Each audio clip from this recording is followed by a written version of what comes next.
Sekian keuntungan yang diperoleh dari Formula E 2022 sebesar 6 miliar rupiah. Sementara itu, diketahui Jakpro masih memiliki utang dengan Formula E sebesar 49 miliar rupiah. Namun Gunung mengungkapkan bahwa utang tersebut kini tersisa 19 miliar rupiah.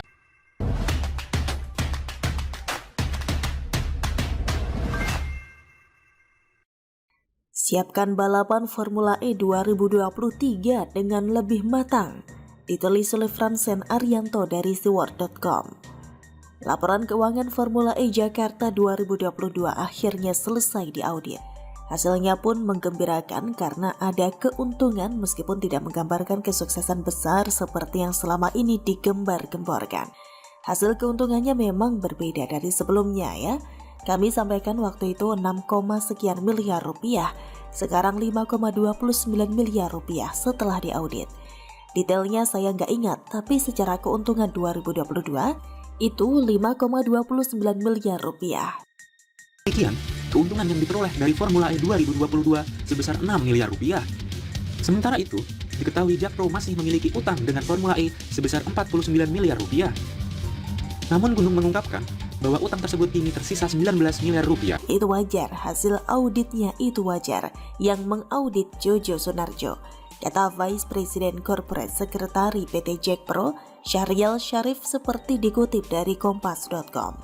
Syahrial juga menyatakan bahwa hasil audit juga sudah diserahkan ke Badan Pembinaan Badan Usaha Milik Daerah atau BPBUMD DKI Jakarta dan Inspektorat DKI Jakarta.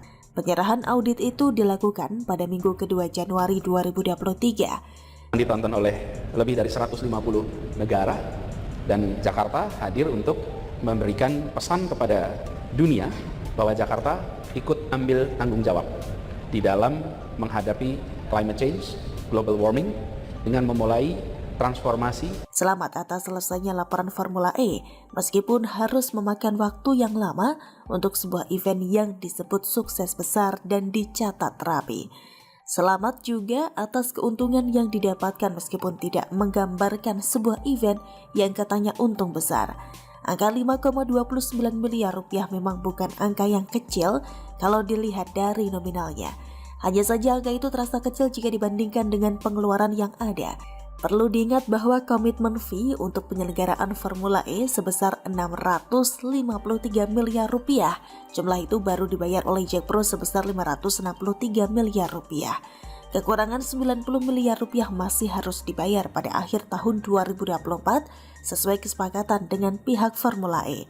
Keuntungan Formula E terasa kecil jika melihat angka nominal seperti itu. Dampak yang dirasakan rakyat Jakarta juga tidak banyak. Seharusnya balapan ini tidak perlu dilakukan lagi, tetapi Jakarta tetap harus menyelenggarakan balapan mobil listrik itu di tahun 2023 karena sudah terikat kontrak hingga tahun 2024. Wali Kota Jakarta mengungkapkan, perhelatan balap mobil listrik itu sepenuhnya menggunakan dana bisnis to bisnis bersama pihak swasta. Kita sadar bahwa dana yang lebih non-APBD harus sepenuhnya swasta dan bisnis. Jakarta menjadi salah satu tuan rumah musim ke-9 Formula E. Balapan seri ke-10 dan ke-11 Jika tidak dilaksanakan, maka kerugian yang ditanggung akan semakin besar. Karena itulah persiapan Formula E tahun 2023 harus lebih baik. Balapan pada tahun 2022 terkesan asal jalan. Kesannya hanya untuk pencitraan segelintir orang. Hasilnya balapan Formula E 2022 di Jakarta justru tidak bisa mencapai tujuan Formula E diselenggarakan. Formula E diselenggarakan untuk mempromosikan kendaraan yang berbahan bakar non-fosil. Balapannya pun dilakukan di tengah kota dengan tujuan mempromosikan ikon-ikon kota yang menjadi tuan rumah. Tidak heran kalau mobil balap Formula E sering melewati ikon sebuah kota saat berlomba, karena memang itu salah satu tujuannya. Penyelenggaraan di Jakarta sama sekali tidak mendorong promosi kendaraan berbahan bakar non-fosil. Balapannya pun dilakukan di sirkuit Ancol yang jauh dari ikon kota Jakarta. Kalaupun Monas tidak bisa digunakan, maka harusnya mencari tempat lain yang lebih ikonik di Jakarta. Gagal sudah upaya promosi ikon unik Jakarta karena balapan dilakukan di Ancol. Karena itulah panitia balapan Formula E tahun 2023 harus mempersiapkan dengan lebih matang. Mungkin saja keuntungan nominal rupiah tidak akan jauh berbeda, karena pamor Formula E memang belum setinggi Formula One maupun MotoGP. Hanya saja keuntungan lain bisa didapatkan jika balapan Formula E bisa mendorong makin populernya kendaraan berbahan bakar non-fosil di Indonesia, serta dikenalnya ikon kota Jakarta ke seluruh dunia. Selain itu, balapan 2023 yang lebih baik bisa menjadi ukuran baru untuk tahun 2024. Jangan sampai ukurannya tetap balapan tahun 2022 yang terkesan asal jalan dan penuh dengan proyek pencitraan. Kura-kura begitu menurut saya. Anda bagaimana? Formula dan sebagainya. Lalu dituduh mempolitisi, mau menjegal Anies. Padahal tidak ada urusannya ini dengan Anies. Ini temuan BPK, gitu loh. Sehingga kami merasa setiap nyebut ini lalu rame, katanya ini menjegal Anies. Nah disitulah terjadi diskusi-diskusi. Saya dengan Denny, saya cerita, kata partai ini kasusnya, kata partai ini kasusnya. Ini menjadi sensitif. Pemprov DKI Jakarta tak lagi berwenang atas pembangunan rumah DP 0 rupiah di tahun 2023. Pasalnya, program yang digagas oleh Anies Baswedan kini diserahkan kepada pihak ketiga. Kepala Dinas Perumahan Rakyat dan Kawasan Permukiman DKI Jakarta Sarjoko menyatakan, jajarannya memang masih memiliki tanggung jawab atas program tersebut.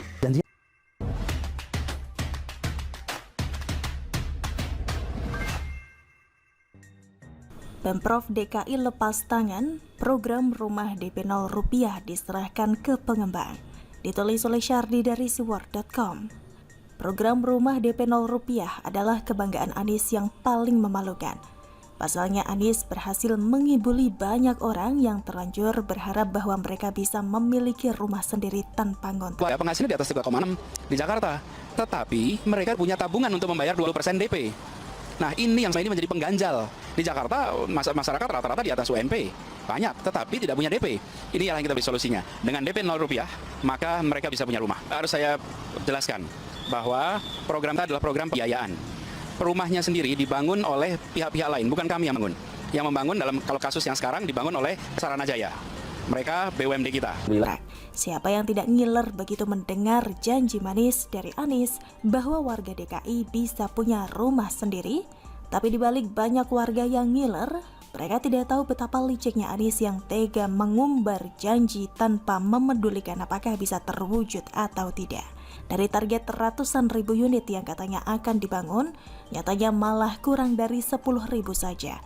Itu pun harganya tidak ramah kantong sebagian besar masyarakat, terutama yang menengah ke bawah. Masyarakat hanya jadi objek pengibulan dan banyak yang percaya bulat-bulat. Sejauh ini program DP 0 rupiah itu tingkat huniannya adalah 95%. Angka ini lebih tinggi daripada angka hunian rumah komersial yang tingkat vakansinya, kekosongannya itu 30%. Artinya tingkat huniannya 70%. Kan kami lakukan dengan tanpa DP. Nah itu kritiknya bilang, kami kan di atas 3,6. Memang kita janjinya adalah DP 0 rupiah. Kita kan bukan janji di bawah itu. Ya, coba cari dulu, ada nggak DP 0 rupiah dulu? Nggak ada. Kita menjanjikan DP 0 rupiah. Jangan kira-kira kalau pertandingan sepak bola itu, gawang dipindah supaya gol. Gitu. Entah siapa yang lebih layak disalahkan, apakah Anies atau masyarakat yang gampang diperdayai oleh janji suara.